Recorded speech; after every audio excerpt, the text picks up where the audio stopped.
Hey, how you doing today, fans of the Sopranos podcast? If you joined us last time, you'll know that we are doing a full retrospective of Season 1, including top 3 lists, some of our favorite moments, and topics that cover the story as a whole.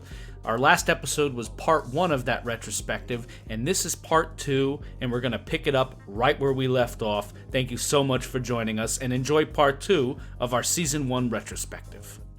I think it's time for another top 3. Top 3. Top 3 what? It's the Top 3 characters and performances. Oh man, we're coming in a Coming hot one. in hot. Wow. Hot slugs here, baby. Hot slugs, baby. Boy. So we did say we can't pick Tony. Yes, As I want a to get that out there. character, It doesn't make sense to pick Tony. So if you're doing a top 3 characters / performances in The Sopranos, it's going to be Tony every time because he's one of the richest Correct. characters in television, period. Right, history, yeah. He'd be in top 3 television characters of all time, easy. Right, yeah. So he would just be number 1 Right. all the time. So we are leaving him off, but we Yes. can choose anyone else. With the caveat that it's not left off because he's not interesting. No, he is the de facto number 1. Correct. It's this list is really top 3 characters / performances that aren't Tony James Gandolfini. Yeah. So I'll kick us off this time. My number 1 character, and we'll discuss if there's any Are crossover. you starting at 1 or are you I'm starting starting at 3. I'm going Okay. through 3, 2, 1. We're going to stick to the format. 3, 2, 1. My number 3 for season 1. Corrado Jr. Soprano. Oh, yeah, he's my number 1. Wow. Okay. Yeah. Well, there we boy. go.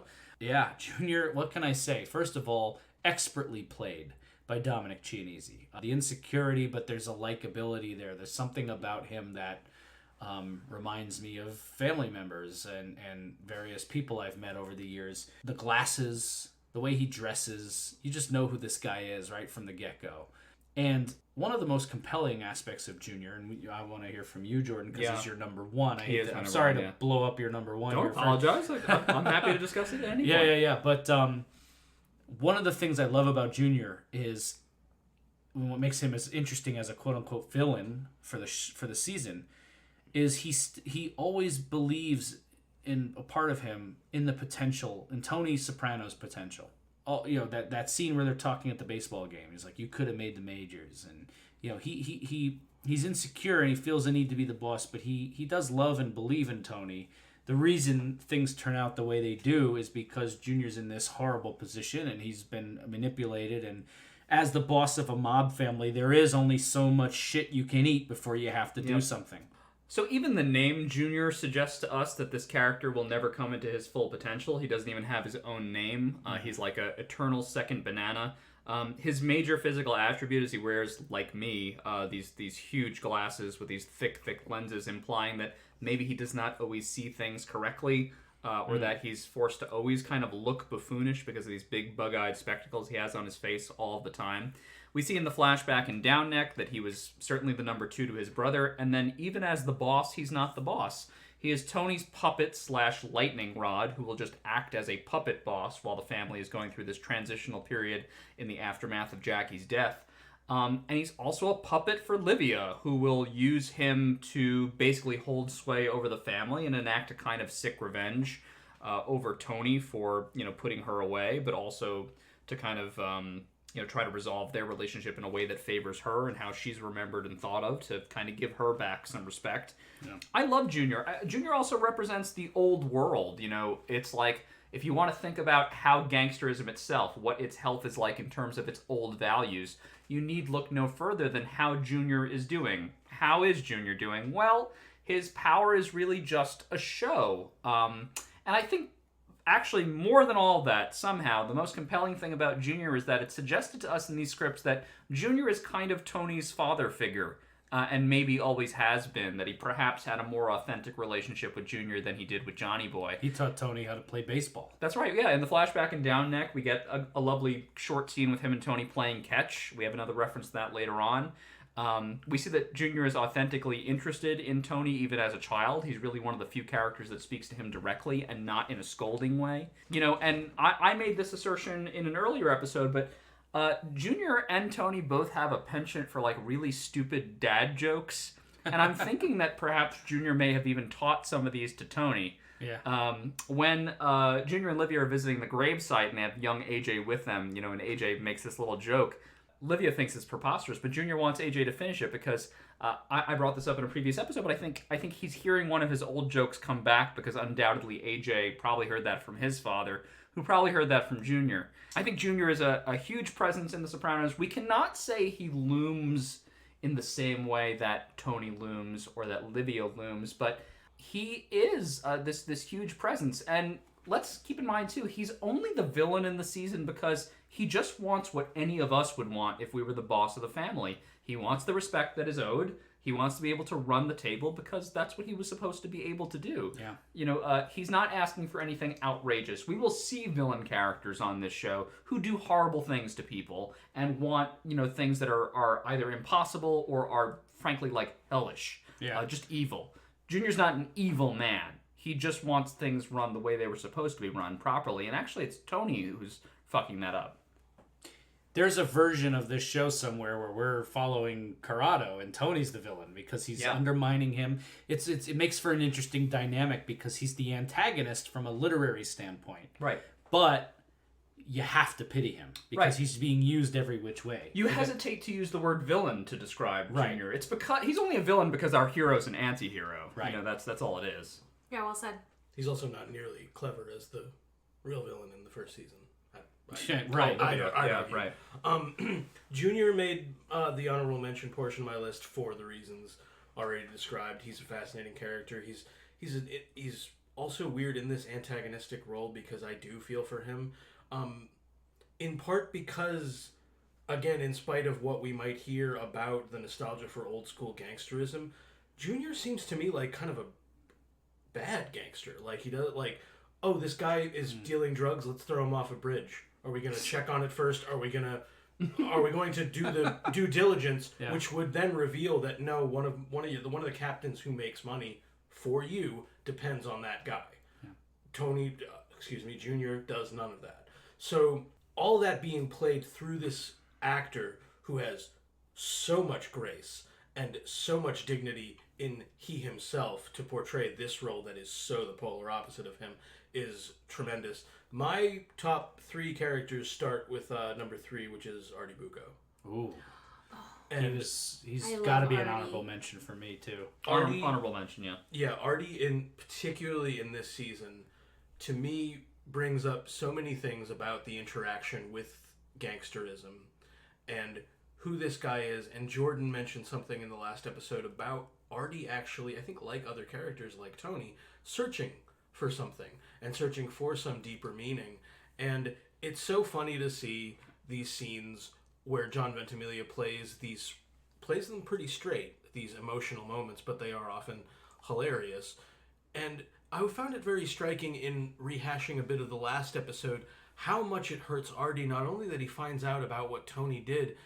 Artie might be dim in some respects. He's not foolish. I think he gets pretty quickly not only what happened, but why it happened. That Tony burned down the restaurant not to hurt Artie, but to help him. And doesn't in some way that in fact make it worse. I love Artie because he has one of the most unique relationships with Tony ever. Artie talks to and deals with Tony in a way that Tony would never tolerate from any of his subordinates. But Artie's a friend, and he's a straight-laced friend, and he might be the only friend Tony has. If I had to make a list of Tony Soprano's friends, yeah, he's chummy with Pussy and Paulie and the guys, but I don't know. I feel oddly enough like if Tony weren't a gangster and he had a body in his trunk, Artie might be the guy he'd go to. That's interesting. Yeah, Artie's great. Lily? So I have, I'm not great at putting people in order, so take mine out of order, but for sake of conversation, I have at number 3, Livia Soprano. Oh, yeah. Come on. She's my number 1. She's perfection. That's my number 1. Every single line she has elicits such a strong response from me, whether it's nostalgia from a similar something a family member has said to me, or just that cringe of oh God, you really are that awful, or she's really manipulating the whole, she just makes me jump out of my seat and cheer because she's just so perfect and evil. Yeah, and she has so many classic lines. I mean, we I'm sure I think we quoted her a few times in our quotes section. We sure did. One of my honorable mention quotes was when AJ lets it slip in Down Neck that Tony is seeing a psychiatrist. She says, "Psychiatrist? But that's crazy. That's all nonsense. That's nothing but a racket for the Jews." Which is not only funny the way she says it, but like she gets quiet about it.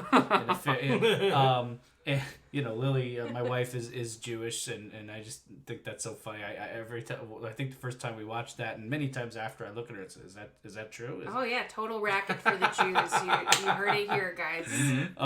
But yeah, it's Livia. I mean, what can be said? I mean, that hasn't already been said or Agreed. will be said at a future date about this character. I mean, she is the Soprano. That's why she's number one for me. She is Soprano season 1. Yeah. This is the character. Yeah, that's your villain. And we talked about in our episode Frankenstein, who makes the monster, who creates the monster. It's Dr. Frankenstein. Who's our Dr. Frankenstein here? It's Livia. She created the monster that is Tony Soprano. Yeah. And it's kind of in reverse, too. Dr. Frankenstein creates his monster out of deeply caring to find out more, to find out if this was possible. Livia only, almost creates Tony by lack of care, by denying him the certain love that he can never really replace in his life. I mean, that's the piece that's missing from Tony. Interestingly put. Yes, Livia is definitely on my list. Again, does it even defy the question of giving it a number, since she's so overwhelming and overpowering a character in this season, the villain? I think I mentioned it when we recorded the episode on Isabella, but it's fascinating that in Isabella, Livia doesn't appear for the first half of the episode, and she's not mentioned. None of that matters, however, because it's not her presence that's always the key. It's the shadow that she casts. Correct. And all props to Nancy Marchand, by the way. She's no longer with us, unfortunately. At this point, 20 years out, a couple of these actors now have passed on. But Livia, Nancy Marchand, I think she kind of was more known for doing more kind of waspy characters. So for her to play the evil Italian mama and do it so well, God, she's so special. And these scenes just crackle. And she's the villain in a mob show. I mean, what else can be said about this woman? She's dynamite. So yeah, Livia's number one on my list. Yeah. And she's on your list, Lily. Absolutely. Okay. My number 2 is Dr. Melfi. Mine too. Also my number 2. Wow. So 3 of us have her at number 2. Let's talk about her. She's the moral center of this show. She's the foil to Tony, or acts as sort of a Greek chorus. We talked at length earlier about her, the situation between her and Tony and their love or whatever there is there. What else do we want to say about this amazing character in this amazing show? Well, you really set it up rather nicely. Melfi wears so many hats in this show. She is kind of the love interest. She's the foil for Tony. She's really Tony's chief ally in the plot of him to figure out himself. She is his accomplice in learning that, his mother is really sort of ostensibly the villain of the show. She's the audience surrogate. Anybody who is more rational than the people on this show will see things through her eyes. She's also the show's intellectual center. Yeah. I bring this up all the time on the show, so much that I apologize to the listeners for bringing it up so often, but Tony, lacks certain tools to really dissect his own life because he does not have Melfi's education. If he had more exposure to art and literature and philosophy, he might have some more keen understanding of himself before seeing her. But because she's the first thing in his life that is like her, suddenly all these doors are thrown open at the same time. And I think Tony feels lost, but he also feels sort of hopeful, like there's something out there. We see this a lot. Tony is confronted with the statue of the goddess in the very first shot of the series. Tony, of course, with, Paul brought up earlier the painting of the barn in Melfi's office. Tony confronting the painting in Irina's apartment, even. He's suddenly realizing that art and music and these things have significance, and they might have significance inside of himself. And the fact that Melfi has lit that fire makes her really the, other than Livia, the most important woman on the show for me. Yeah. The other thing about Melfi as a favorite for me is, what a difficult role to play. All these other characters, Tony included, they can hide behind this funny accent, right? They can hide behind these North Jersey affectations and all of that, but Lorraine Bracco really has nothing to hide behind and has an immense job to do in being all of that, but also Italian, and she's just totally exposed as the straight person of all the scenes. It's terribly difficult as an actor, and she just knocks it out of the park every time. What's very fascinating about that, Lily, is Lorraine Bracco was offered, I believe the story goes, the role of Carmilla. Right. Which, first of all, totally different show. I mean, it would have changed everything. But what's fascinating is Lorraine Bracco as an actor, and I think Carmilla, the wife of the main mob guy, might be the more initially appealing role to your average actress. But Lorraine Bracco is like, I've done the mob wife thing. I want to, who do you got for this Melfi character? And she's like, that's what she was drawn to. I have never, of the many actors in the show I actually have had course to meet, I've never met Lorraine Bracco, but anything I've seen of her and from other people I know who have met her or interacted with her, she's just a delight. And I am impressed not only by all these wonderful things we're saying about the character of Melfi. I got to give shout out to Lorraine Bracco, who brings such a subtlety to this role and such a nuance to it, and just took a risk by saying no to the Carmilla thing and wanting to go this route. And she's so just delightfully restrained. Yes. You know, it would be so easy for her to overdo it in any one of her scenes to meet Tony, and she doesn't. And it's just every decision she makes is, to me, the right one. Yep. I mean, she's absolutely perfect in this role. I wrote down that Melfi is my top choice for this season, and the reason is essentially what Lily laid out. I can't put it better. Not only that I think the character is superbly well written and performed, and also has to be interesting with constraints that other characters don't have. Right. Other characters can gesticulate in ways that are deliberately ridiculous. Other characters can have pitch and register, and she typically has to be, with I'd say one exception, even and pretty calm. And for Melfi to make me care about that figure, and for Lorraine Bracco to make me care about that person in that space, still stuns me. It stuns me throughout the series. But also, the other reason, again, a shout out to the first season, and something that I don't think they ever topped, and to their credit, didn't really try. Something about these scenes, and it relates to what Jordan is talking about Tony being exposed to this high culture in many respects, is very compelling and fun to see. So particularly some of the first shots across the bow with Melfi trying to get Tony to understand these things are trying. They're dramatic. Sometimes they're tense and even upsetting. Sometimes they're really funny. When Tony says, this stuff about Freud and wanting to have sex with your mother, that's not going to fly here. Yeah. Like, his saying that line is great. So for me, and again, I can't put it any better than the way Lily did, not only what the role calls for, but what Lorraine Bracco brought to it is why Melfi is actually at the top of my list. Yeah, no, she's absolutely deserving of being Yeah, at the top of the hard list. to argue. I mean, she's also really the only character on the show that is Tony's equal. Equal in terms of status, equal in terms of the things she can say to him. Yes, he often has visceral responses to it, but there's a push and pull there that's unlike anything else we see on the show. Yeah. Fascinating. I even remember a promo of the show. It was for a much later season when it was just the two chairs talking to each other, and I just thought, yeah, this is the show. Absolutely, yeah. I do. Actually, I remember that promo now that you bring that up. So Melfi is Lily, mine, and Jordan's number 2, and Paul's number 1. So I guess the next question would be, Paul, who's your number 2? Well, it was Livia, but we already discussed it. Oh, right. Yeah, so I actually had a number 3 because we've already discussed Junior, who was my 1, and Melfi, who was my 2. My number 3, but I think is still a worthy topic, is Vin Makazian. Yes. Played by John Hurd. This is a one-season character. Unfortunately, Vin commits suicide this season. Additionally, the actor John Hurd is no longer with us, and I just wanted to take a moment to honor his performance, which I thought was wonderful. His performance was more interesting, I think, than what was really even written for the character, and it's because it's John Hurd.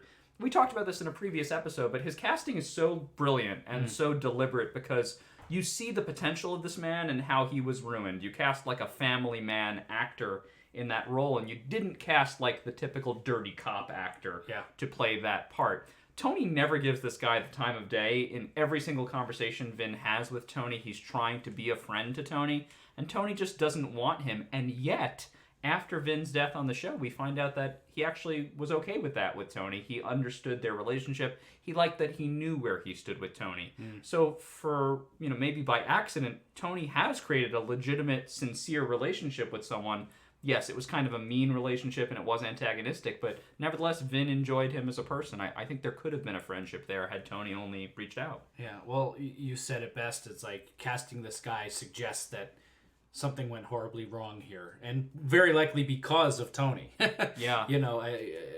Owing Tony Soprano or pussy, as we find out, money, I mean, that's just not a situation you ever want to find yourself in, owing a mob guy money. Sure. Let alone as a fucking detective for some police force in New Jersey. And on a gangster show, you would think a cop would not be portrayed particularly kindly, and he's not. He's a dirty cop. We all think dirty cops are scum. But this dirty cop had heart. I don't know, The Sopranos kind of spared just making him a caricature, and I really appreciated that about the show, and always have. Yeah. While we're talking about he was your number 3, I think that's a valid choice for a top 3 because, like, we had a discussion pre-recording about how certain characters, like, it kills me to not put Christopher on my list.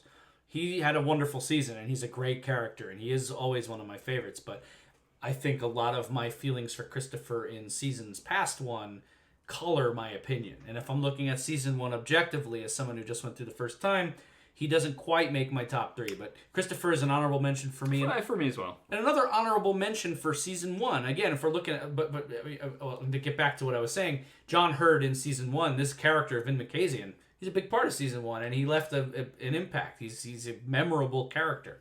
Speaking of memorable season 1 characters exclusive to season 1, I got to just throw another honorable mention. I've talked at length on the podcast about my love for this character, so I won't go too crazy with it.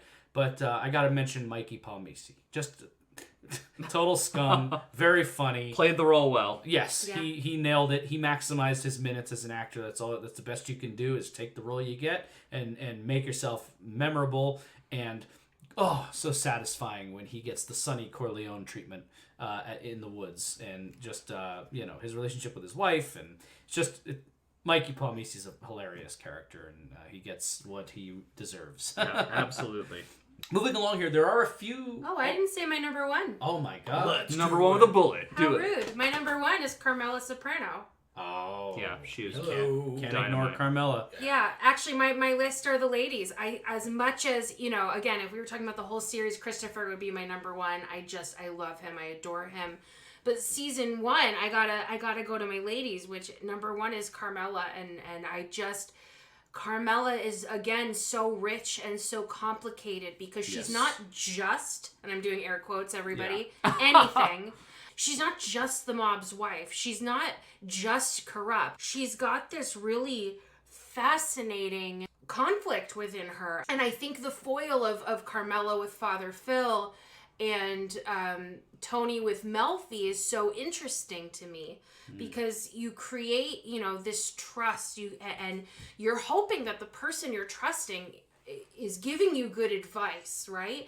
And with Melfi, Tony's very lucky. Right? It's hard to find a good therapist and somebody who you can connect to who's right on target for you. And Father Phil is not that for Carmela. He never has the right intentions. He never really listens or gets her, and he just spews back what he's supposed to spew back to enjoy more of the fruits of their crooked labor. Yeah. Right? Yeah. And, she's not lucky with that. And we'll see that going forward with Carmela. And I think she always, that's not true. I think she mostly means well. And tries to be a good person, but also reaps the benefits of this lifestyle as well. Let me ask you this, as someone who put Carmela first, and I love Carmela. I mean, and Edie, I could talk for days about how much of a goddess queen Edie Falco is. There's nothing she can't do. She's tremendous. But let me ask you, since you put Carmela as your number 1, and we've talked at length about Tony and Carmela's marriage and what that's all about, to what degree is Carmela culpable to you in this lifestyle? Because it's always like she knows, but she doesn't know. She puts up with, but doesn't like. There's that constant. She's a character who's always at war with herself and her environment because she has to tacitly approve of the Gumas, but she hates it. But she leverages it when she needs to. She's just so fascinating. She's being pulled in a million different directions. It's hard to answer this question sans spoilers. Correct. Yes. Because we know more about because this. I know more about my answer would be more informed if we could talk about seasons 4 and 5. Yeah. I think she's not inculpable, but I also, like a lot of the other characters, right?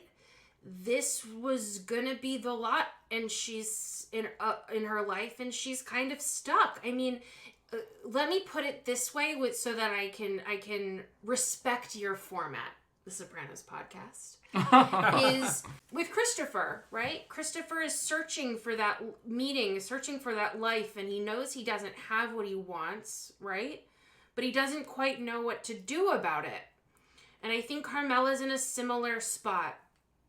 Is she knows the life is wrong. She hates that her engagement ring was stolen. Like, there's not one part of their marriage that's legit other than the papers, right? And he's not faithful. It's really difficult for her to live with these truths, yet she can buy furniture whenever she wants, and she has all this beautiful jewelry and all of these beautiful statues and this beautiful home she gets to take care of, and I think part of her is very comfortable with that. But I also think that if there was a safe route out where she wouldn't end up destitute, I do think she would take it. Interesting. And so where does that fit into her culpability? Well, is there genuine love here? Yes. I think there's love between Tony and Carmela. I think so too. Again, I can't speak to later seasons, but I absolutely do, and I'll leave it at that. Yeah. I find one of the most genuine moments in the first season is when they're sitting out by the pool and Tony tells her, you are my life. Totally believe it, and I think she believed it. I think reciprocal. I think that's one of the few true moments, and even if it's not as literal as we would take that, he always goes back to her. She's home for him. Yeah, and to that point, what I was going to say next about her is that I think one of the reasons Tony gets so frustrated fighting with her, more so than many husbands would be, is because Carmela is great to have in your corner. And I always think to that scene in I Dream of Jeannie Cusimano when she's like rubbing his shoulders and they're talking about Livia, and she's like, I could strangle her, and she's just on his side, and it's one of those moments when these two fight a lot, but it's one of those when these two click, it's beautiful. And also the scene with the school psychiatrist, and he tells him off, and then she just buttons it with, and I don't think we should have to pay for this either. It's because she knows he's right. Yeah. She believes that they're right. Fucking Dr. Galani, another Madigan. But she's very loyal, and she'll do anything for the people she cares about. I totally agree. We mentioned how nice a person Lorraine Bracco is in real life. I've met Edie Falco now several times because her mother, Judith Anderson, is a local Long Island theater actress, and I am very involved in the Long Island theater scene. Judith Anderson's a wonderful actress, and Edie would frequently come to see the shows. My first job was working concessions at Studio Theater in Lindenhurst. Judith Anderson was in a production of Butterflies Are Free, playing the mother in that show, which is a very sweet show, and Edie came to that show, and I got to actually meet and shake Edie Falco's hand, which was a thrill for me. Let's transition real quickly off of that. Who have you met? I've only met Edie Falco. I've met Ray Abruzzo, who plays a little Carmine, a character that we'll meet later on. Oh, yes. Have you met anybody? I don't think so.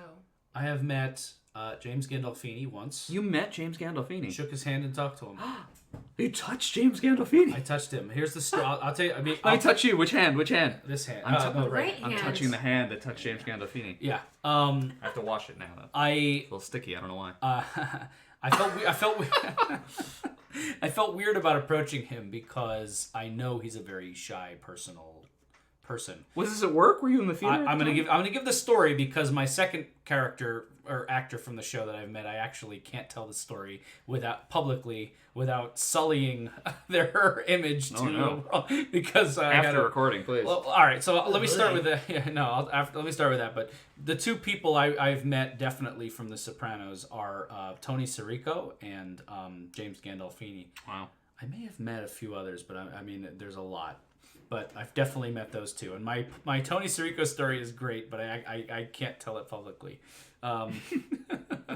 You know what I'm talking about. I do know what you're talking about. But it's hilarious, and he's Ask him a, when you meet Chris, listeners. yeah, if you meet me personally, I'll tell you. But I don't want to tell this story about him while he's still alive. I'll leave some intrigue there. But James Gandolfini, my story is real simple. I was fresh in New York City. I was right out of college. This is 2009, maybe 10, somewhere around there. 2009, and I was looking for work. And I'm an actor, and I wanted like a regular gig. And I was going to every Broadway theater and applying to be an usher. And I wanted to be involved in the theater world and just have that be my main source of income in between acting jobs.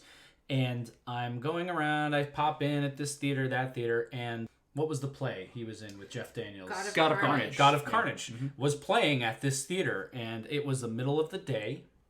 So I had no reason to believe I was going to meet. It was like a weekday. I was job hunting, weekday. And I'm sitting, and I go there, and I knock on the stage door, because that's how you apply to be an usher, is you knock on the stage door and talk to whoever's there, and they'll send you in the right direction. Guy says, wait here. And he points me to a little seat right outside the stage door. Walking up, as I'm sitting there waiting, James fucking Gandolfini. And I'm like, oh my God. Do I say something? I know he's really shy and weird about being an actor. It's a very brief interaction. I wish I could have had like an actual like conversation with him. But I just like my jaw dropped and I'm like, I will never get this close to this guy again. Yeah. So I stood up and I didn't get in his way or anything, but I was just like, Mr. Gandolfini? And he kind of looked at me. Didn't say anything. And I'm like, hey, my name is Chris. And I extended a hand. He's like, hey, Chris. And he shook my hand. Very quiet, very polite. I'm not here to bother you. I'm actually looking for a job in the theater. But I don't want you to think I'm a weird stalker. But I do want to let you know that your work, I'm an actor, and your work has been such an inspiration to me. You're so special. I'm sure this is the thing you hear from people all the time. So I'm so sorry I'm being boring. But I love you, and you're great, and your work is so meaningful to me. And he gave me a very genuine heart. Like, thank you. That's very nice of you. And that's we very just sweet. kind of had that moment and shook hands. Wow. And I'm impressed. And then he went to work. They were doing a rehearsal. I found out later from Yeah. the guy that they were doing some kind of brush-up rehearsal. Oh, that's great. And just to have had that moment with him was really special. That's awesome. Yeah. What a cool guy. There's a couple quick little topics I want to bring up, just sort of quick touchdowns, but we're getting toward the end of our discussion here. But I want to do one more top three before we Top three moments. Top three. Rock and roll poison, yeah. Paul, you're fired. Okay. Please get out. Get out. The fuck out of here. I want to go into top three moments here. I think a lot of the subjects I want to cover before we wrap up are going to be elicited through the discussion of moments and top three episodes. So let's do moments first. Lily, why don't you start? You haven't started one of these top three yet. These are in order, I think. So my number 3 is Tony professes his love to Melfi in Pax Soprano. Mandolin. That scene is beautiful, and I know we've addressed it a lot, so I think that's all I need to say about that. Yeah, clearly it affected all of us. Yeah. It's so well acted, too. It's brilliant. Well acted, well written, top level shit there. Yeah. Very good. For me, my number 3, and I'm sure this is going to be on someone else's list here if I know the someone else. Carmela dressing down Father Phil. That's my number 1. That's your number 1 moment. That's my number It's just 1. because here's the thing. It's like all. And I Dream of Jeannie Cusimano. Yeah, I Dream of Jeannie when she tells him, when she just totally lays it out for him, Right. and guts him and pulls his balls out in their kitchen. You know because here's the deal, right? it's just so satisfying. It's just as well written and well acted as any scene you can. I mean, you could, as far as best moments or scenes, you could pluck any randomly, and they'd probably make a top 5 list. It's the telling off you dream about. Like, Yes. as a non-confrontational person myself, it's that moment you really want to have when you need to stick it to somebody. How much shit do we eat from people every day in our lives that we just don't like, and there's things about these people we just want to tell them? That's this, and I think that's why it's so satisfying for me and for Lily. Yeah, and she, I just want to address the whole scene. She comes home with groceries, and he's already there. This guy has the audacity to enter the Soprano home without anybody else there. Like, that is the epitome of rude to me. Like, you're a priest. You're not a family friend. Like, you're a priest. That's so invasive, literally, right? And she's had these moments throughout the episode where she's realizing with Rosie, because I think you have this MO where you manipulate spiritually thirsty women. Ooh, spiritually thirsty women. And I think a lot of it is tied up in food. So, somehow, as well as the sexual tension game. And then the moment when he goes back for the DVD too, and it just, the bag, it's in crinkles, and it's just like, ooh, I'm glad I'm not him. Like, I'm glad I wasn't on that side of the fire. And it's just, he's really wronged her. She so badly wanted that fantasy moment too, whether it was with a priest or not. And we'll see that later too, and how that gets ruined for her. And it's... Yeah, go ahead. I don't want to cut you off. No. Well, and it's satisfying because we as the viewers can watch College and be grossed out by Father for the episode College, and be grossed out by the way he's manipulating her to his own kind of fantasies. But she buys in that episode. She's getting something she needs from him. She wants him to stay when yes, he's ready to leave. Exactly. Yes, she likes Father Phil. She's getting something from him. So it's satisfying because not only is it the tell-off thing that we're talking about, but it's also that moment where Carmela has put it all together. Yeah. Much the same way Tony, in a kind of much higher stakes situation, I suppose, has figured out what's going on with his mother. Mm-hmm. Carmela has figured out, this guy sucks. Yep. Yeah. He judges their life and yet also reaps the benefits, and he likes these ladies eating and taking care of him, and it's gross. It's gross, and he is gross. Yeah. He's very gross, and she really socks it to him, and that's my number one moment in season 1. It's a great moment to pick. And also, as you've already heard, that I just have an undying love for Carmela Soprano. Yeah. Yeah, and, listen, I think I'm bordering on our spoiler policy by saying this here, but I think we talked about it a little bit in our actual episode, an individualist. This Father Phil actor is going to be around, but as far as, like, his closeness to Carmela and his proximity to this family, it's done. I mean, he's never in the show as heavy as he is in this. He's there because he's the priest of their church, and the church is a big part of it. He certainly has some very cool moments later in the show, but this phase of Father Phil is done. She ends it here, and it's really good. It's a really good thing that happened. So that was the great job. It's Lily's number 1, my number 3. My number 3 moment is my number 3 because I've never forgotten it. Like, it's just something that has stayed with me for years, and it was already brought up this episode, but it is when Junior hits Bobby with the meringue pie. Just in the face, and it is absolutely because of that sort of broken duality there, that a pie in the face is normally meant to be a comedic thing, but there's nothing more sad than him pieing her in the face with that pie. That is the last of Junior Soprano's happiness, maybe hers as well, and the thing I think he will come to most regret, and it's plain on his face when he walks out. It is that moment specifically, the pie coming down her face, her saying his name, his true name, Corrado, and it is that moment. It's devastating. Another little nod here to David Chase. I think this moment is also meant to elicit imagery from one of David Chase's favorite movies, The Public Enemy, with James Cagney, when Cagney, in similar fashion in the film, just shoves a grapefruit in a woman's face in a moment of anger, and it's just like, again, I think so. That's another little origin of where they might have gotten an idea for that. Is not only is it a sad comedic juxtaposition, a pie in the face, like you mentioned. Well, that's interesting, and then it's citrus and citrus too. It could have been any kind of pie. Sure. I think also I almost picked it as a food moment, but it was bigger to me than the food moments. yeah. It was just it's heartbreaking. I mean, these scenes there's so many and they're all great. Like I wrote down a bunch of them that just were not necessarily top 3, but ones that came to mind in the pilot. Tony and Chris at the barbecue, and what we covered in the first episode what Gandolfini brought to that. 46 long, the second episode, the first really big conversation with Livia. Is devastating, brilliant, really funny. We already talked about the ice cream scene, which brings up so much in Down Neck. My number 3 scene is a short scene without a lot of dialogue. It's in college when Tony murders Petrulio. And what that brings up, and particularly the ducks at the end. Here's one thing that I want to say about The Sopranos that is true of Mad Men and most other brilliant shows that I know of. There's no secret sauce. You're not going to dig in and find, oh, the writer was doing this.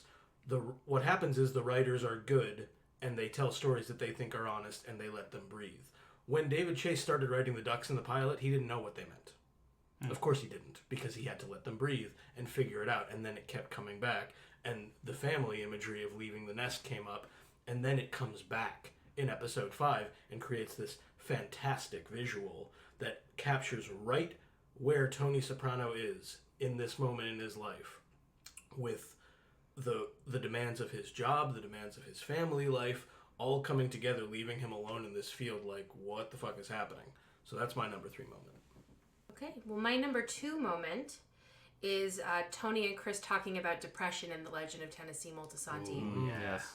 You've got these 2 guys who have no vocabulary for this. Tony only now has it a little bit because he's been going to therapy, right?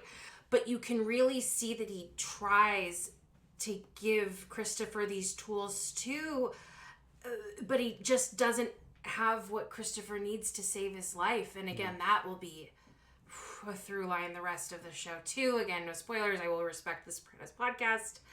But it also, to me, it's the you want to get caught. That's a line from there. And the regularness of life is too fucking hard or something. I don't know. And something horrible is going on inside my body. And it's just, Christopher knows something's wrong, and I think he even knows how to fix it, but he just can't. And it's so tragic to me.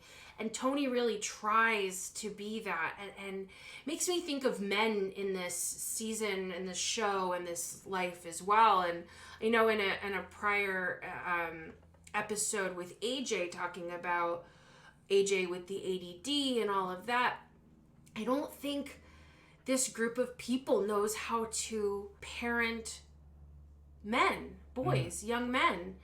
And Tony's really trying to heal his old self through AJ, and to heal Christopher, who's someone who's so close to him. But this moment with Tony and Chris is just so pure, and they're both trying so hard, and they just don't have the building blocks to do it. Tools, and I just think it's beautifully sad and also funny, and just like life, which is why The Sopranos is horrifying, but also so oddly palatable and fun to watch. It's just so human.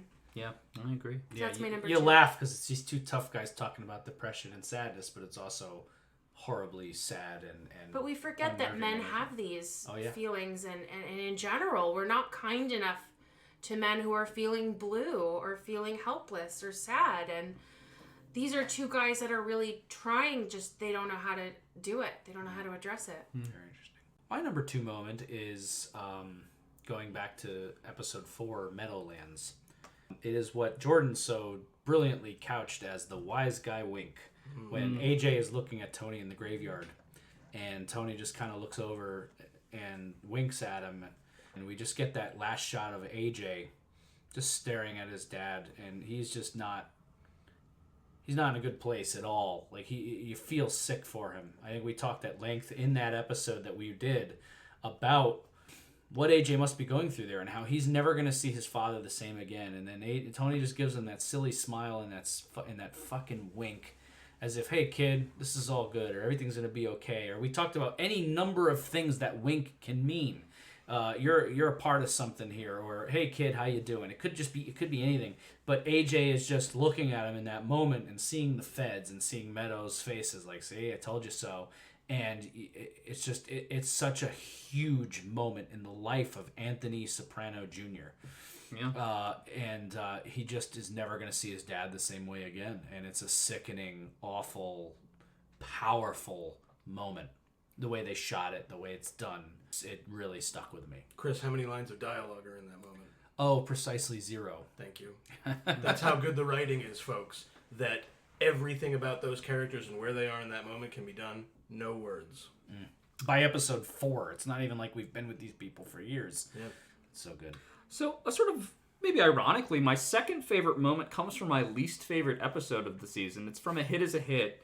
It is a scene between Adriana and Chris. I just want to excerpt some of the dialogue here. So, Chris is trying to let Adriana down. He says, I think you should mentally prepare for the possibility that visiting day sucks. And then Adriana comes back with, what about my opinion that it's good, that it's special? This is just another way for you to keep me down. I have intelligence, respect, talent. Are you saying that I don't have talent? The scene is a great scene, not just because those two actors are just amazing. It's a great scene because I think Christopher is recognizing something in Adriana that he unfortunately sees within himself too, that there is this lack of specialness and talent, and he actually doesn't know quite how to say it with her. He actually goes silent in the scene. He goes silent enough for her to say, that's you all over. You're either screaming your head off or you're dead. All he can actually come up with in that scene is, I love you, before she kind of races out the door. And then, it's a very upsetting scene. But I think it's a moment that stuck with me because it is one of the keenest examples of a character recognizing their heart in another character. And actually, I love Chris and Adriana's relationship in season 1 because, he doesn't fuck around on her. It's very real to him at this stage. He's really trying to love this woman the best he can. And in so doing, kind of trying to figure himself out. We've mentioned many times just in this episode today that Chris is lost and he's missing a piece of himself. And I think he sees part of that puzzle missing in Adriana too, and it actually binds them closer. That the both of them are on the outskirts of talent, the outskirts of fame, the outskirts of respect. They're almost there, but they might never get there. It's a really good moment. It's a nice indication of how much he loves her too, because, the fact of the matter is what's his name, Master G? Massive Genius. Massive Genius, sorry everybody. Massive Genius likes that Adriana's pretty, right?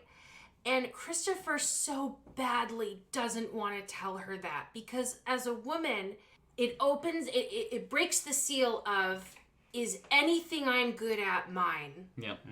And he so badly doesn't want to take that away from her. Yeah. Mm-hmm. And he's trying everything. And for the same things you said, right? He just comes out with, I love you. And he doesn't have anything to say.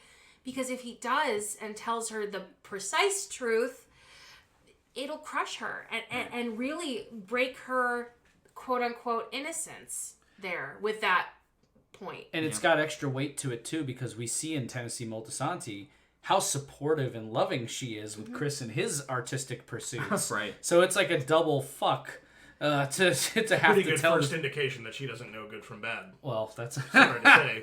Right. That's also true. One can say even in her selection of Chris Moltisanti as a life partner as well, but that's a story for another day. Beautiful woman, as written in the screenplay. I've got to be loyal to my capo. 3 exclamation points. So well said. Season 1, Chris and Adriana, we get a good sense of their dynamic from just a couple little episodes and wonderful scenes.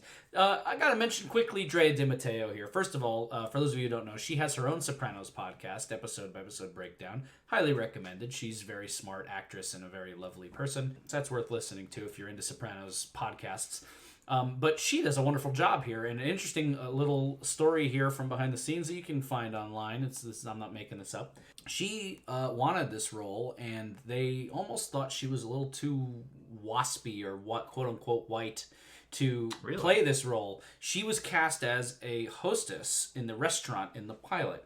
Now, the character Adriana also happens to be a restaurant hostess, so it translates well into someone who's not looking closely. You may not even notice. But she gets cast as this kind of uptight restaurant hostess in the first episode, and then we see her in episode 3 as Adriana.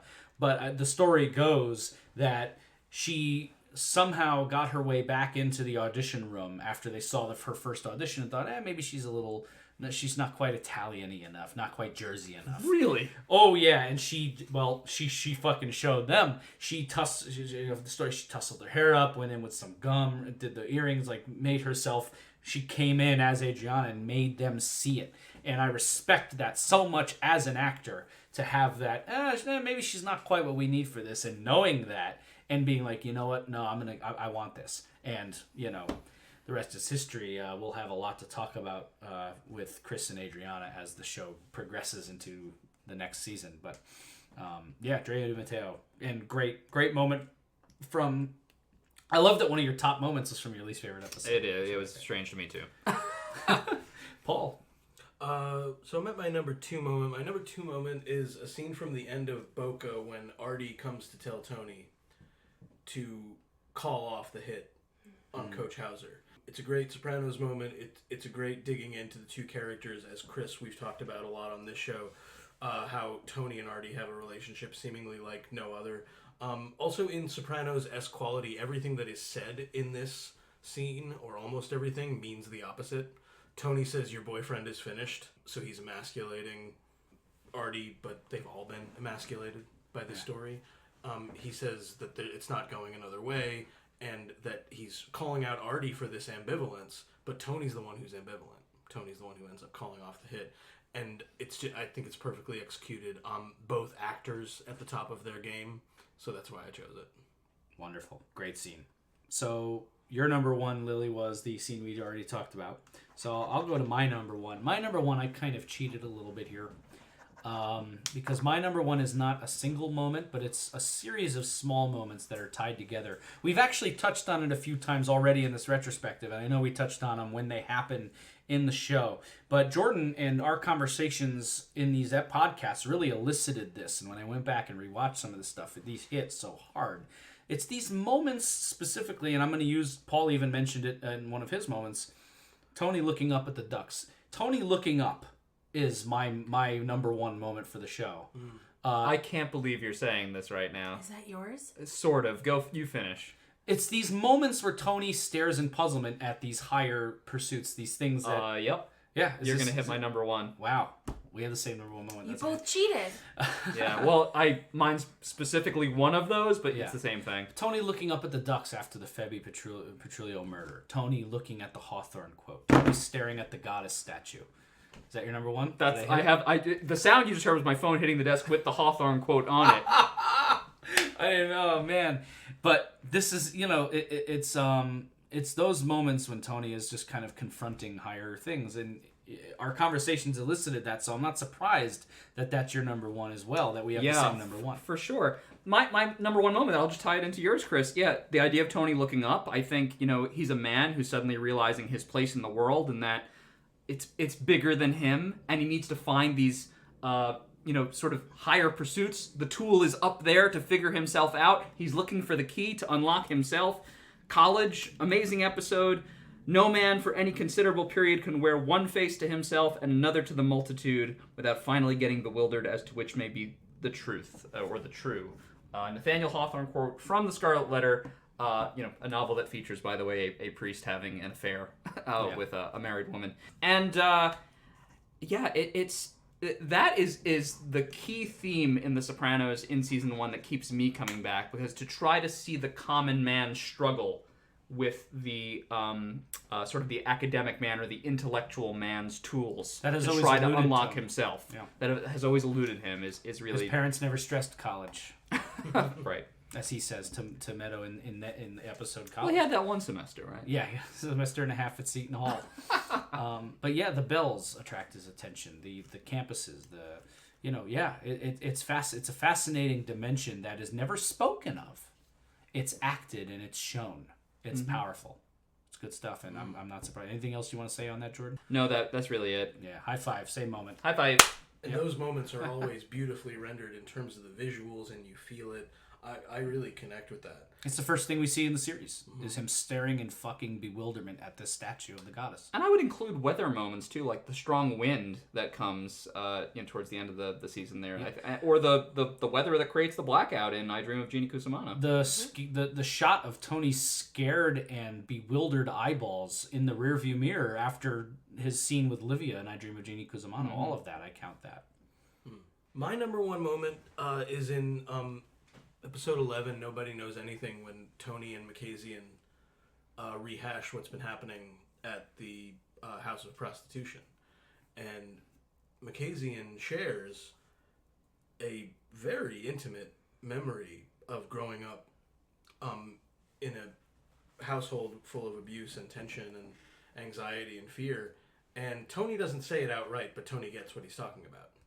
And I think that as much as we've talked about what eludes Tony and what he doesn't see and what language and capacities he doesn't have, one thing that makes him a fascinating anti-hero over the course of these episodes is he has no choice but to wrestle with these questions of what it is to be a human being and what it is to actually have something like empathy for other people, even people that he ostensibly does not give a shit about at all, which is why it's such a powerful moment, even though, again, this isn't like a close friend. Tony, at one point, Makazian in that same scene says, I do a lot of risky stuff for you. Why do you got to talk to me this way? Or something to that effect. And Tony says, I'm sorry, I'm under a little bit of pressure here. I don't have time to suck your dick. It's another great Tony Soprano line evoking his usual sympathy and love for people. But in that scene, we also see them connect. You ever want to run under a bed, Tony? Yeah, right now. Yeah. So that's what that scene means to me. Oh, very well. Guys, there are two quick topics I want to cover before we do our final top three, which is going to be top 3 episodes of the season, and we'll close it out here. First topic I want to address really quickly that we haven't really touched as much as I want to yet is the idea of the kids, Meadow and AJ, where they are, how they see what's going on. One of the most fascinating threads of the season for me is much in the same way you can cite all these moments of Tony looking up or looking elsewhere for something deeper. You have Meadow looking down. That's all over this season. Meadow watching this world and gleaming things and knowing more than she lets on. But the message is the kids are watching. The kids are growing up in this. Where are we with this?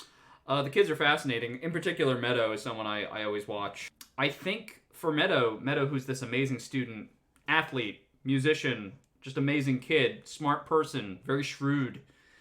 It's amazing to see that she's absolutely a product of her parents. I see so much of Carmela in particular in Meadow. But for me, that's like the hope of the family exists in Meadow. I feel like Meadow's the one that can get out. She has a name that doesn't quite match everybody else's. We've talked about that. Her name Meadow is not, it's not something Italian. She has pursuits and interests that aren't tied in any way to organized crime or even back to her own family. She wants to go to college away from the East Coast. She's very tired of things in Jersey, in North Jersey specifically. She has dreams. She has ambitions that are beyond her small family life, but she still has that backward-looking concern. She's another audience surrogate in many ways. I think Meadow is fascinating. I think the kids are compelling. They're interesting. They're fun to watch. For me, particularly in this first season, starting off, the most important factor, and I think for a lot of the show throughout, particularly when they're young, is that they're not written like other young characters on TV. Other young characters, they always gloss over them. They often ignore them.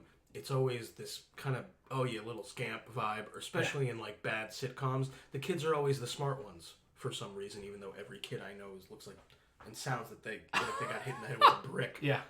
These kids, even the smart ones, are often dumb. Meadow is extraordinarily intelligent. Yeah. Socially, she's an idiot because she's a 16-year-old girl. Right. And TV shows never do that. And this show was so honest about them from the get-go. I love it. And even for the mob genre, it's all new territory. In Goodfellas, Henry Hill's kids are like little girls. Like they're young kids. Godfather is all about parenting and what he did. Don Corleone never wanted this for Michael. And it's about what role the kids take in this thing, right? But Michael's an adult. He's already been at war. It's a totally different dynamic. The idea of the teenage kid and coming of age and how do they figure it out? When does it become clear what they're involved in? I think that's relatively new territory for a mob story, especially a mob story that came at what might very well be the end of the mob genre, at least in contemporary, storytelling. So I agree. The journey these kids go on is quite special and nuanced and crazy. It's a crazy journey. It's crazy what these kids, who they are, how they came to be, and I could theorize with you guys forever about, what their role in all this is and how they see the world they're coming up in and why they turned out the way they did. Yeah, what I find interesting about them is with Meadow and AJ is you've almost got a flipped scenario, right? Speaking purely traditionally, right? The girl is trapped into a life and the boy can do whatever he wants. But in this world of the Sopranos, it's actually the opposite because there's no tie women have to being a part of this mafia lifestyle. Yeah. So I think Tony and Carmela put their all in Meadow and know exactly what to do and how to get her to go up. And she also has the aptitude to do this, so that helps too. But they don't know what to do with AJ because all they know for men is going into the mob. Now, I don't even think we ever know enough about Carmela's family to know if that's true in terms of her parents and they're crooked too. Christopher's part of her family, so right, fair enough. There you go. So they don't know what to do with AJ. AJ's not special. AJ doesn't have that aptitude, but they also really can't push it with him because it's either he falls in line with Tony and what he's doing, which is really what they don't want, but then what? What does AJ do? Yeah. And they have no tools of how to nurture a boy. Yeah. What do they look to Livia? Right. Right? Or even their other friends. None of their sons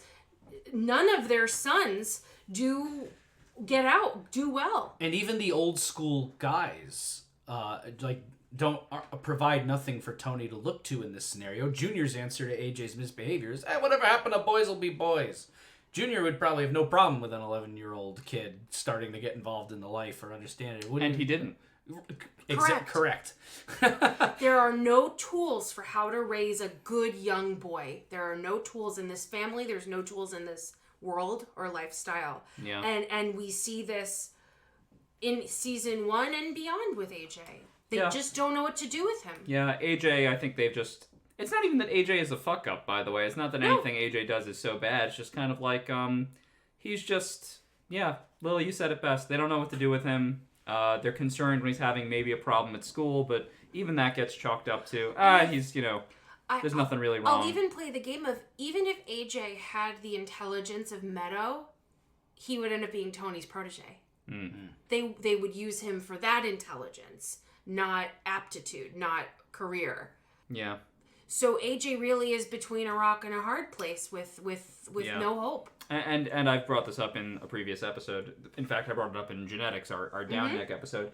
AJ doesn't have specialness outside of himself. He's not smart, he's not strong, etc., etc. What he has is that he's part of this family, and he's going to have to try to make that work. And that's kind of the thing that he's going to latch on to now, perhaps as being his identifier. Certainly that's the case when he faces off against Pia Costa. Yep. Yeah. It's just like, well, hey, I may not be smart or tall or strong or whatever, but I'm a soprano, and that's what's going to get him by. Right. It's like somebody growing up without an arm, and they didn't realize it until they get to a certain place. It's like, wait a minute, I have to deal with not having an arm. I don't have an arm. Everyone else has an arm. It sort of feels like that, where he had no idea, and then this Pia Costa thing happens. And he's like, wait a minute, this is something I'm going to actually have to wrestle with the rest of my goddamn life. Mm-hmm. It's tough. And we think Tony may have gone through the same thing, as we see in the 1967 flashbacks in Down Neck, where Janice is the one that is touted. She's the family prize. She gets to go with Dad out to the carnival. And Tony's just kind of shoved around. Classic middle kid, just not sure of his place. Yeah. And that's AJ too, even though not middle child. Right. The last thing I want to talk about before we do our final top 3 episodes is the idea of the importance, cultural importance of Sopranos as episodic drama, because this came out at a time before the prestige drama really took over television and became a thing. And I think The Sopranos, a couple shows around this time, we talked about it maybe in the introduction, but Oz and a couple other shows were floating around at this time. But The Sopranos really set off what I believe to be a second golden age of TV. And now there's so much TV you don't even know what to do with it. It's like TV is huge. It's not even really TV anymore. It's just streaming episodic content now. But I want to talk about this and I want to kick off this quick conversation by just asking this question and then letting it permeate. If The Sopranos never got picked up by HBO, because they were rejected by every network until HBO finally said, yes, let's do it. And David Chase just had to turn this story about a therapist helping a mob guy see that his mother's his enemy. And that was just a 90-minute, 2-hour movie. How would this all be different? It's basically asking the question, the 13-hour episodic structure served this story, I think, better than a movie ever could have. And I love film. I'm not knocking film. Film is the shit. But episodic drama and the potential of episodic drama, to me, was really exposed with The Sopranos, because this, as a 13-hour story, we got so much more richness to it. I don't want to see the It's a Wonderful Life where there is no Sopranos. Just not interested in it. You know? I don't want to look back at a world without this television show. Right. It influenced so much. Yes. Yeah, listen, I think if Chase had it his way and it wasn't going to be a show and it would be a movie instead, I still think it would be a great movie. Oh, fantastic. I think there's a great movie here. I'd be right on my shelf next to Goodfellas. Absolutely. And Casino. I think it would have been terrific. You would have just had a really dressed down version of these characters. Only a couple of them would have been as fully realized as they could have been.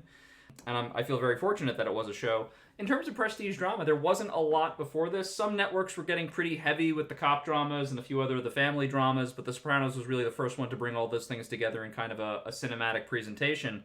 It has a specialness in television history. Many people consider The Sopranos to be the greatest show of all time. Even people that didn't like the show that much will say, well, after The Sopranos, everything changed. So it's a really significant piece of art. I feel similarly, and I think the key to it being on television is that it, of course, changed television. Yeah. And so much of what we now experience in terms of writing, particularly in dramas, if not coming directly from The Sopranos, it smashed through the wall and opened it up. TV was so different before this. Not only... Oh, yeah. I mean, not only cop dramas, but a lot of them, and a lot of legal dramas. And it really changed with shows like this, where we had anti-hero characters, where we had a great moral ambiguity to a lot of what we were digging into. To me, without Tony Soprano, there's no Walter White. There's no Don Draper. Sure. You know what I mean? No way. It kicked off everything we're currently living through as far as television. I think another boon for The Sopranos, and something that I appreciate looking back on it, is that it came well before this phenomenon of binge watching came up, which is a phenomenon that I try not to engage in, and I don't like for a number of reasons, not the least of which is that everything starts bleeding together. Yes. And The Sopranos worked very hard 86 times to make episodes that were specific and their own unit in some way. There's some episodes in later seasons I want to discuss specifically, because I think certain parts of the show, as binge watching became more of a thing as The Sopranos went on, there's certain parts of the show that I feel actually didn't annoyed viewers watching it week to week. Let's say, for example, there's an episode later on in the show that I don't know how to say this without spoiling it, but basically there are episodes that really annoyed viewers in later seasons that they felt watching week to week annoyed them, but as part of a whole, it's a great piece of the puzzle.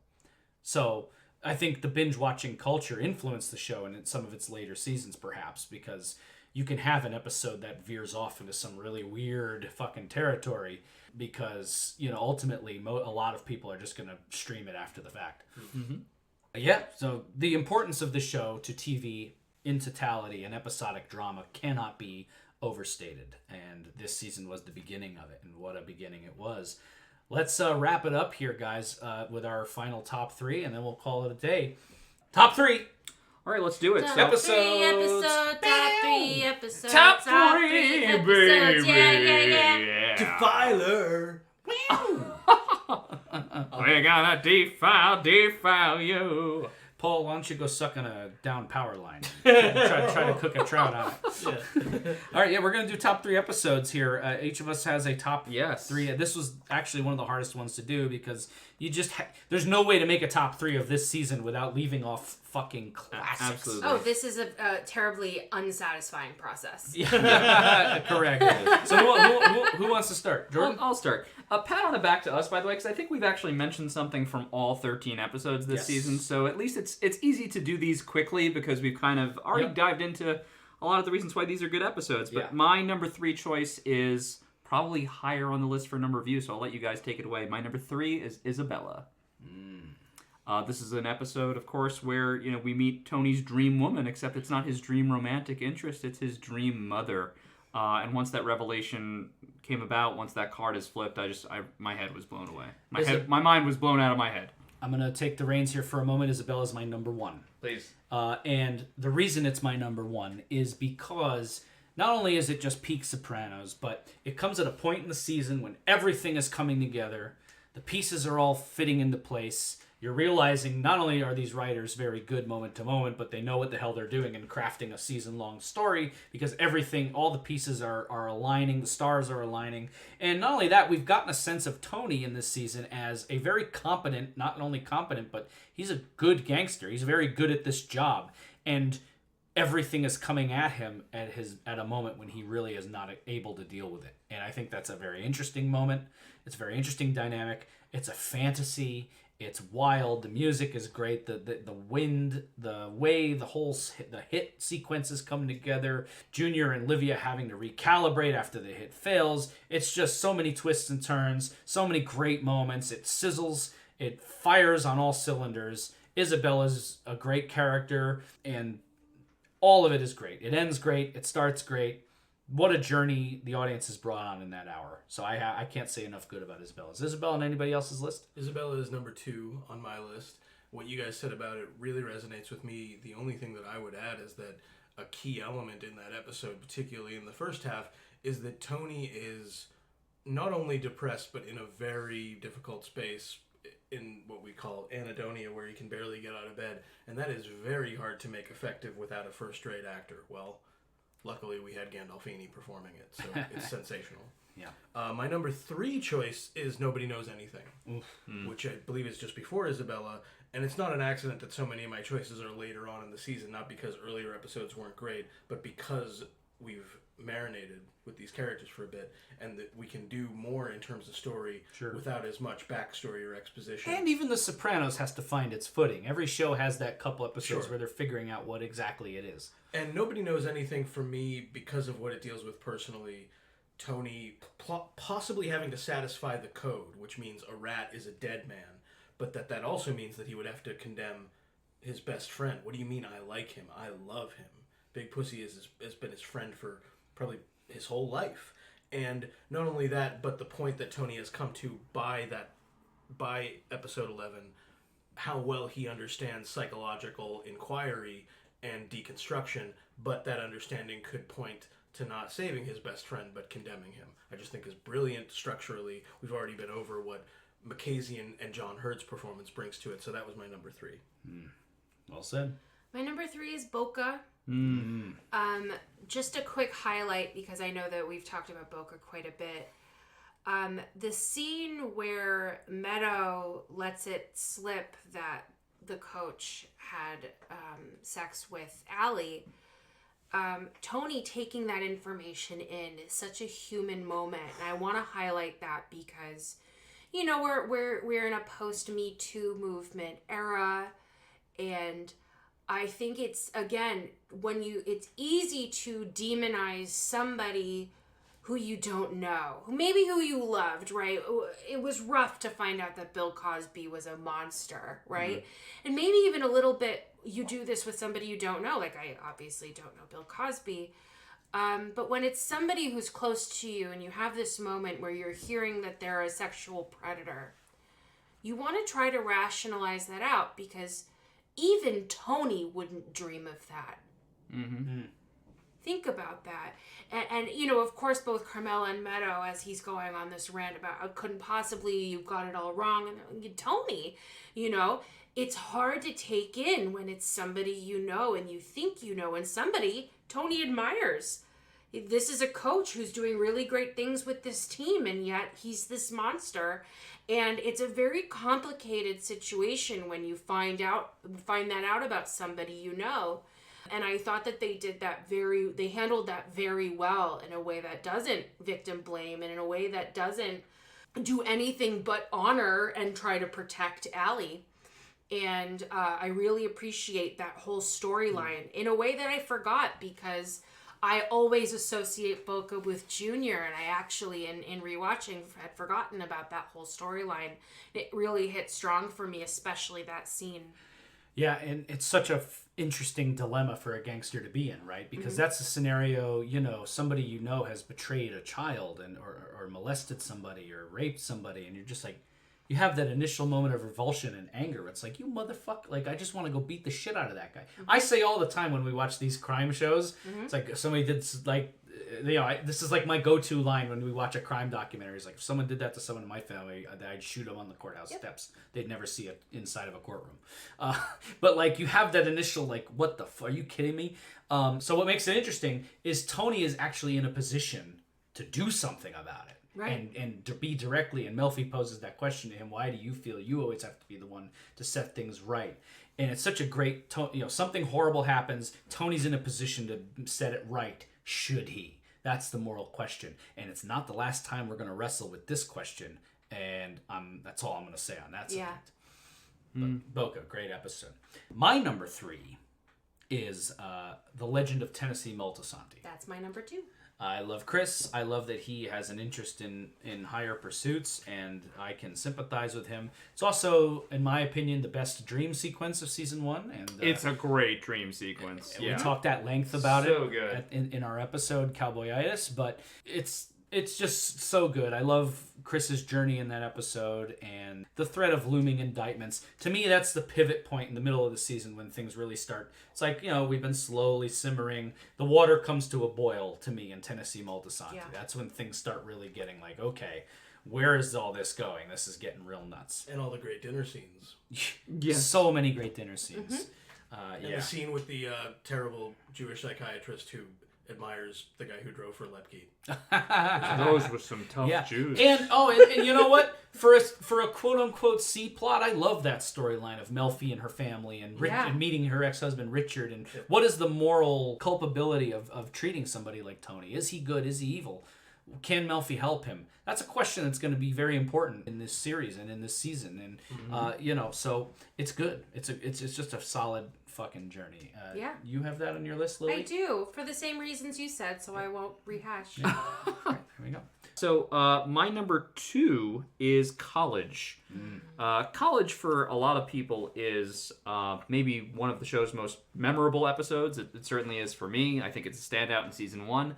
I love College because it's a standalone episode. You can pretty much go into College knowing nothing about The Sopranos, and it will play in true short story fashion as something that has its own self-contained arc, beginning, middle, end, about the gangster that takes his daughter to go see colleges in Maine and has to exact revenge on a rat who is hiding up here in the witness protection program. It's effective as a noir story, kind of a sort of reverse noir, because we get all the bad noir weather back in North Jersey, and up in Maine, things are peaceful, up in vacation land.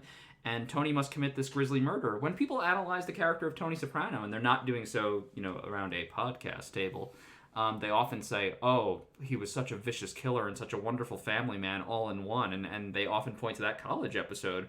He's picking up Meadow. He's got the wire has cut, these wounds into his hands, and he's got the mud on his shoe. And she's putting the pieces together, too. I mean, we hear in the very next episode, Pax Soprano, Carmela will say, Meadow's not been the same since you got back from that trip from showing her the colleges. It changes the dynamic between Tony and his daughter as well, where we realize how much Meadow knows about the situation she's in. She's trying to have that honest moment with her father that she never quite gets, but, I mean, really everything is confirmed for her already.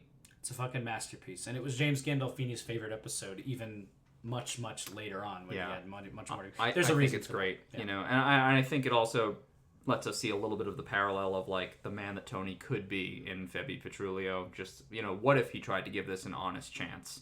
And you see what becomes of that. So my 3 episodes in descending order. 3 was Nobody Knows Anything. 2 is Isabella. And my number 1 choice for the season is Boca. I can't add too much to what Lily said because it was spot on. I think the only thing that I would mention is how interesting it is to see these characters dealing with sexual taboos, obviously. And actually how it's not only funny, but becomes dangerous. And I think that there is something to the question of who, as you mentioned, Chris, the quote about why is it up to you to set things right? What does it mean to be just in some way, and also to be the person who metes out justice or thinks that they are able to?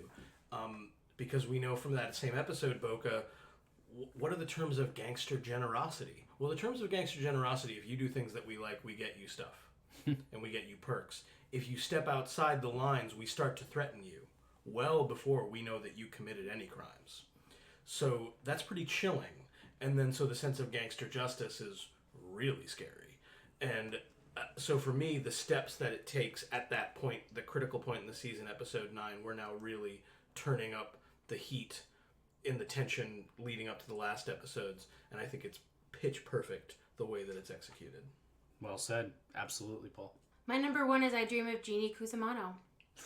And that is my number 2. So my 3 list is Legend of Tennessee Multisanti, I Dream of Jeannie Cusimano, and Isabella. Yeah. So talk about it. That's your number 1. I Dream of Jeannie Cusimano is a great finale, but also, you know, we're in a world where everybody lies to each other all the time, and this is the consequence of truth. For once in this show, everybody starts telling the truth. You know, and it's, we find out the truth about Livia, even though we kind of knew all along, but Tony does, right? Yeah. Carmela realizes the truth in Father Phil, and it's just perfectly executed. One of my honorable mention scenes is the scene when Melfi breaks out the DSM-4 and tells Tony exactly what's going on with Livia, and Tony flips the table, gets in her face. Yeah. This is a perfect finale. It is. I don't know that anything is quote unquote ever perfect, but this is a perfect finale. The first episode of the series, the pilot, and this episode differ from the rest of the episodes in that most of the episodes have either an ABC plot structure, one thing going on, or 1 or 2 things kind of juggling for our attention. But the pilot and the finale have like 8 different storylines going on, and this ties them up in a way that is inevitable but also unexpected. Everything is great. It's such satisfying resolutions, dramatic scenes that are funny, poignant, powerful. Yeah, I couldn't ask for a better finale. It's just you leave the table from I Dream of Jeannie Cusimano saying, well, I couldn't ask for anything more from this show. This was great. They laid it all out. It fires on every possible cylinder. It hits every button.